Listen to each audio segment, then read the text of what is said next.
Hopefully the boards are asking the questions, how are we doing in this work? How are the students doing? How are we operationalizing this statewide vision? Because it takes that partnership certainly to move that work forward. We have a statewide strategic plan, but how that gets administered at the local level is going to vary. This is In the Know with ACCT, the voice of community college leaders. I'm Jacob Bray. This episode of In the Know was recorded at our annual Congress this past year in San Francisco. Kim Hunter-Reid, Commissioner of Higher Education for the State of Louisiana, Joseph Garcia, Chancellor of the Colorado Community College System, and Sandy Caldwell, Executive Director of the Wyoming Community College Commission, discussed the intricacies and future of public higher education governance. This is part 2 of a 2-part episode. If you missed part 1, we posted it last week. How would you see governance changing, whether it's who we put on the boards, how we put them there, or what they do? How do you think that needs to change if we want to be successful at achieving really these new goals of completion and equity rather than simply enrollment? So I would say, to your point, I think we sharpen our focus on the questions of focusing on what matters. I will say for our community college system, we have just launched in August our new master plan. We want to double the number of credentials in Louisiana by 2030, 11 short years. When we did an environmental scan of what's happening, what could be the barriers to success, we know that we won't get there if we don't erase our equity gaps. And we have almost half of our working population with a high school diploma or less as their highest credential. So what is the system that enrolls the most African American students? The community college system. What is the system that's focused on adults and making sure that people who have challenges around time and money are innovating in meeting students where they are and taking them to where they want to go? The community college system. So this is the wheelhouse of that work. So we know that we won't get to our master plan goal. We won't see Louisiana prosper if we don't have a strong, engaged community college system involved. So when you think about the work and sort of what is your pathway to success as a state, then I think it's important for you to engage the leadership that can make it happen and to understand from that leadership, what are the barriers to success? What's the financing model? Are we part of the solution or are we part of the problem? Are we in the way? Do our policies make sense? So I think when we collectively ask hard questions with a shared goal, then it allows us to get there.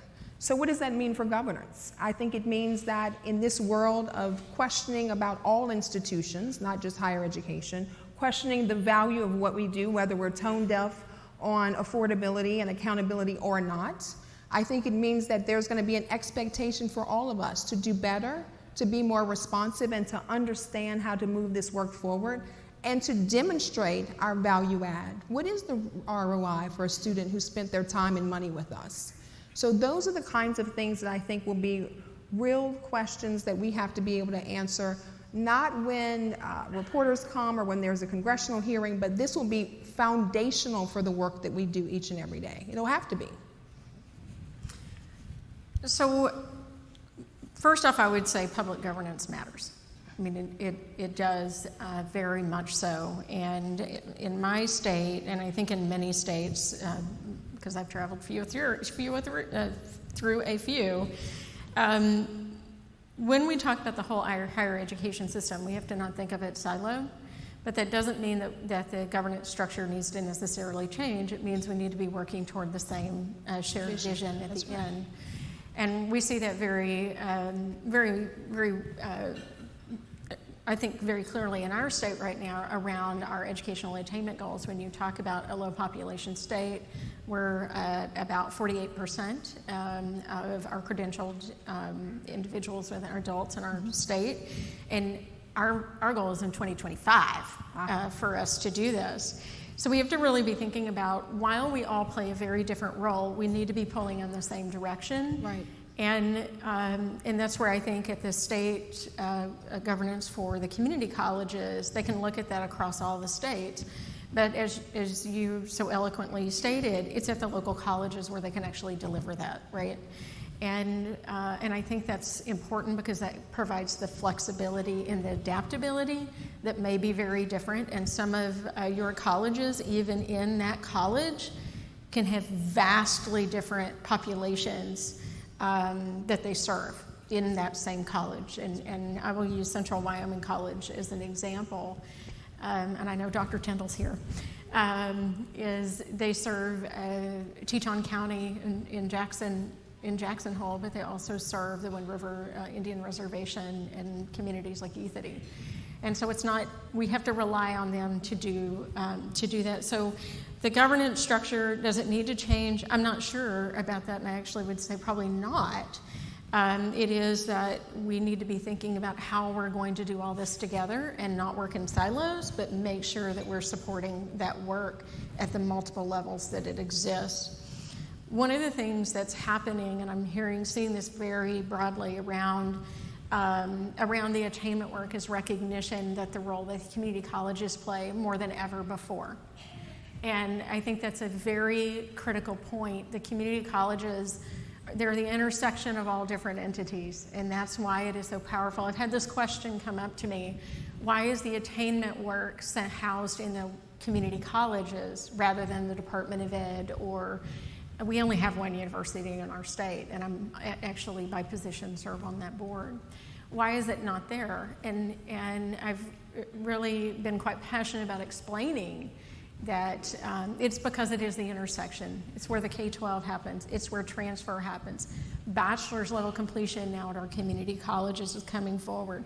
Workforce training, but also workforce development happens in our community colleges. Reentry, formerly incarcerated, former foster, families that come through a whole host of challenges in their lives, and they can respond at the local level. And I think that's critically important to know that that's the intersection where so many things occur. And when you talk about our adult population, they have different challenges, right. and we see that. And who better to serve them than at the local level? And I think, so that question's a tough one, is should it change? I don't necessarily think that's the case.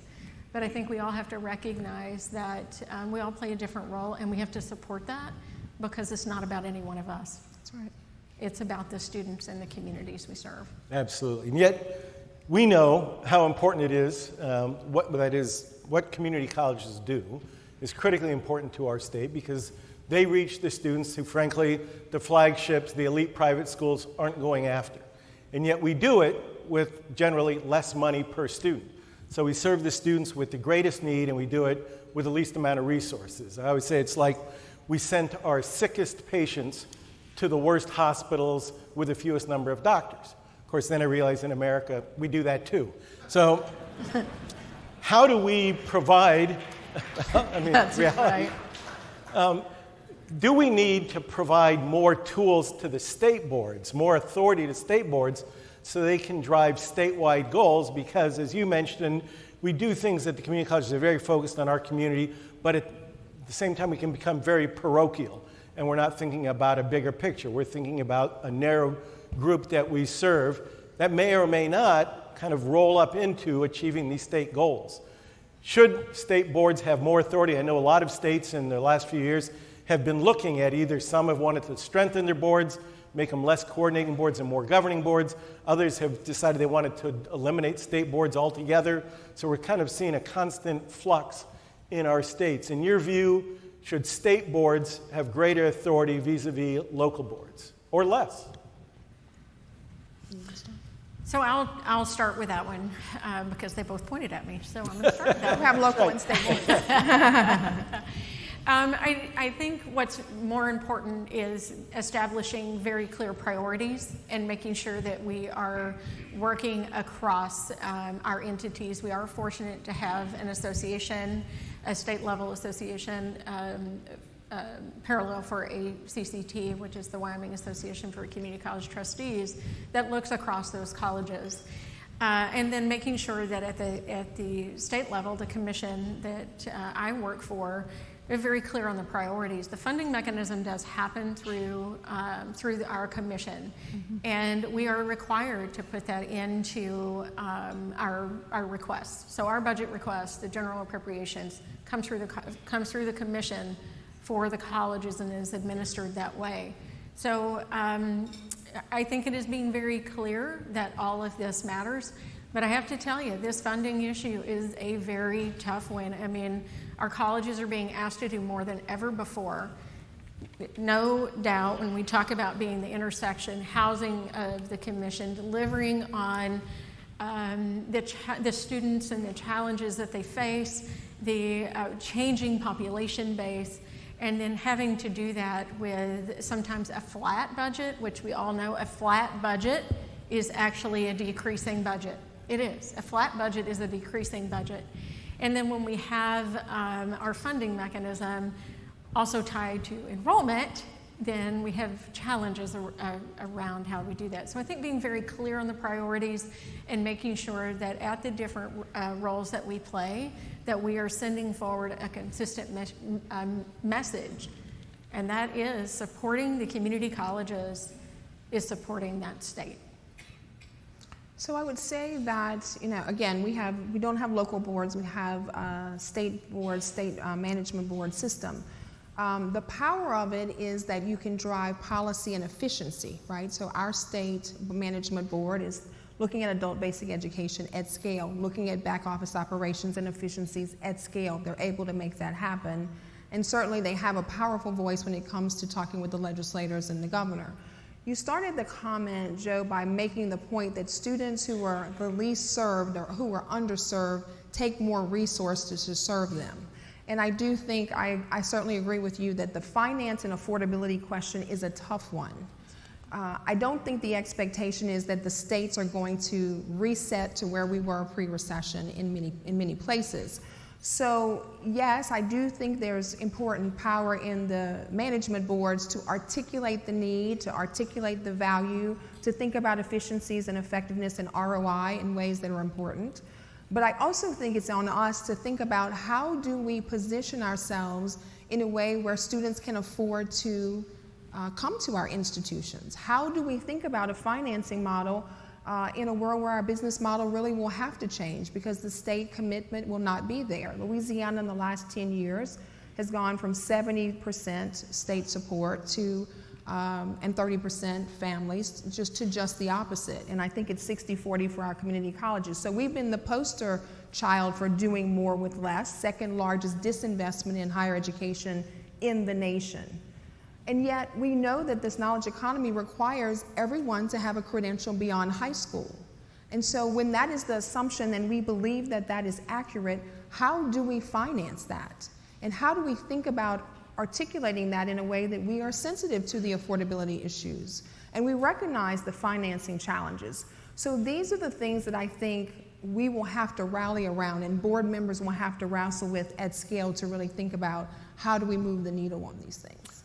So I think board members often recognize, but policymakers not always so, that is our elected officials, that at the same time we're being asked to keep things affordable, we're also being asked to provide a higher level of service. That is, we want to keep costs down, but we want to graduate more high-need students.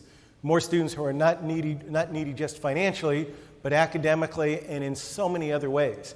All of those things would suggest that we need to be spending more money, not less. That's right. And that our outcomes ought to be judged a little bit more fairly. But really, if what we're being asked to do is do more with less, I mean, at some point, we just get to a point of diminishing returns. We can't continue to graduate more high-need students with fewer and fewer dollars per student, and at the same time, see the students who are the full-pay students who are academically ready increasingly choosing to segregate themselves and go to the more elite institutions with greater resources. That seems to me the real challenge of our future. It's not who's governing our institutions, but how we are resourcing our institutions and what our expectations of those institutions may be. I think we need to wrap up here, but any final comments? Those were mine. So I would say, just to follow up on that, that's why I think the business engagement is critical, right? To try to make sure that we're thinking about how do we partner to make sure that more companies have an opportunity to upskill their workers or reskill them as a part of the community college partnership. Community colleges do that well. Thinking about this idea of public benefits. You know, Delgado Community College in Louisiana will be piloting with single stop this idea of really braiding every federal, state, and local resource around students who are food insecure, housing insecure. So how do we think about harnessing TANF and SNAP SNAP, ENT, child tax credits, all of those things to move it forward. So yes, I think the state resources are inadequate, but the bottom line is people still need to come to us so that they can get that credential, that life-changing credential. So it is on us collectively to think about what are the solutions and how do we get there. And so I appreciate that all of you in the room are putting your best thinking into this work each and every day, because you know that failure is not an option for us. We have to get there because our states and our communities and our families are counting on us to get this done. So I think we have to make sure that we have a strong message around the value proposition for higher education in the community colleges and what they do. And I think it's very important for us to recognize it takes all of us. This is a big ship. This is a lot of work. And it's going to take us not thinking in silos and not thinking about any competitiveness. It's going to take all of us. And I think that is a very important message. While we play a different role in the different work that we do, having a uniformity along, or not necessarily uniformity, but making sure that we're communicating that this work is what we are all doing.